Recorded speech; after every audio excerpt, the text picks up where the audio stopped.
And so you're saying, so also it sounds like you're six ends for your more social leagues and eight ends for the more competitive leagues. That's right. Yeah.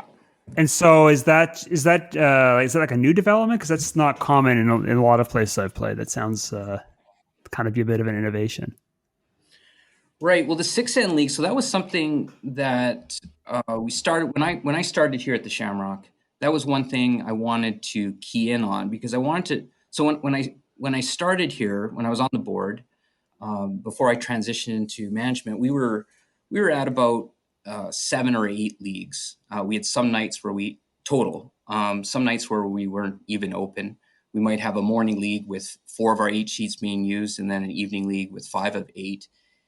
And it was a big facility, and expenses were high, so we needed to try to attract people to the curling club. And one idea that we had was, well, what is it? It's just very fundamental, but what do people like about curling? And let's focus on that. And as I mentioned earlier, it was the social aspect.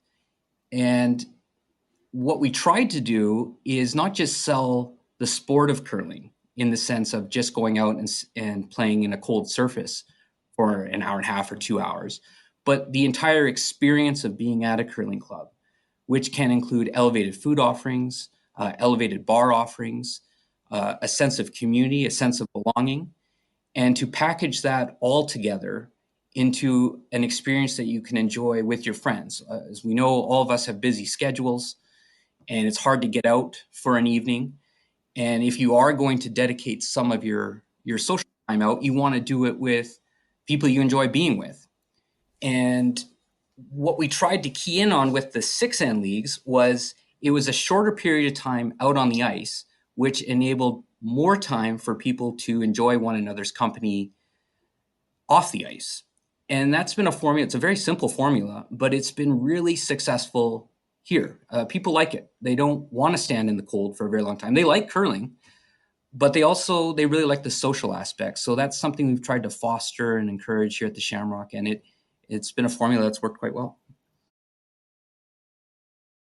Yeah, I mean, this story has been well documented in Alberta, but we do have a lot of listeners in the US and UK that may not know about it. What were some of the results? I mean, obviously, the demographics that started coming to these leagues looked a lot different than what you saw in a lot of your more traditional leagues. Is that right? That's correct. Yeah. So what we started to see when we opened up these social leagues or fun leagues or beginner leagues, which were co-ed open, we didn't want to stick to the rigid traditional format of men's, women's, mixed. That didn't really, I think, speak to what we were seeing out in the community of what people want to do. They want to go out with their friends, male or female, and they wanted to go have a good time. What we saw, we didn't have. I mentioned this earlier. We had maybe 7 or 8 leagues, and now, although this year's a little bit different, of course, with COVID related considerations, but say last year we had 19 leagues, and every night of the week we would run. We're an 8 sheet facility. We'd run 2 full 8 sheet draws, one after the other, and I'd say we probably have in the last year on average maybe 45 teams on a waiting list trying to get in. So Oh, we wow. have a lot of people who want to get in, and what they wanted to get in on are the fun leagues, are these co-ed social leagues, because they want to go have a good time with their friends. And the the leading demographic, although it's a wide range of people, the leading demographic I would say would be 30 to 35 years old. A lot of younger professionals um, who don't just live in the area, but there are a lot of people who do live in the neighborhood. But those tend to be the kind of people who are signing up for our social and fun leagues.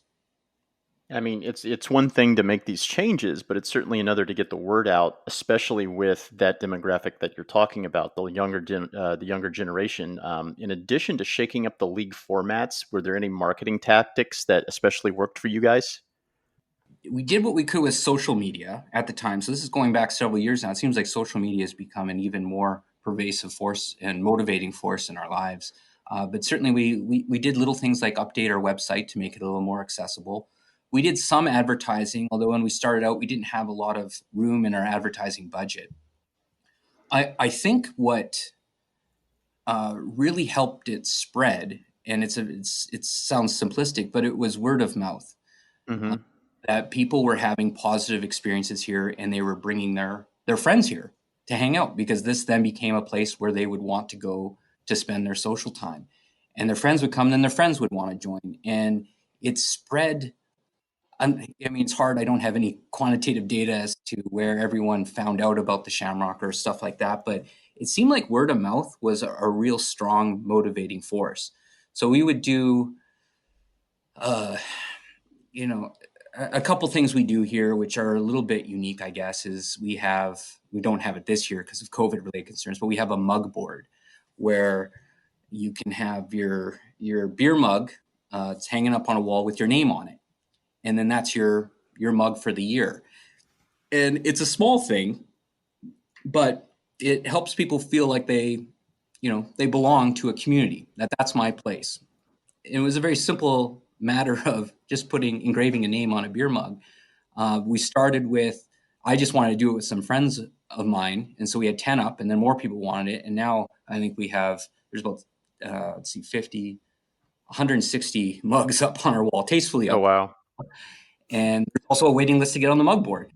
And so it's, small things like that, make people feel like they belong to something, and they do belong to something. They belong to a community here, and that has been a real positive force for good, and has, I think, encouraged a positive word of mouth in the community.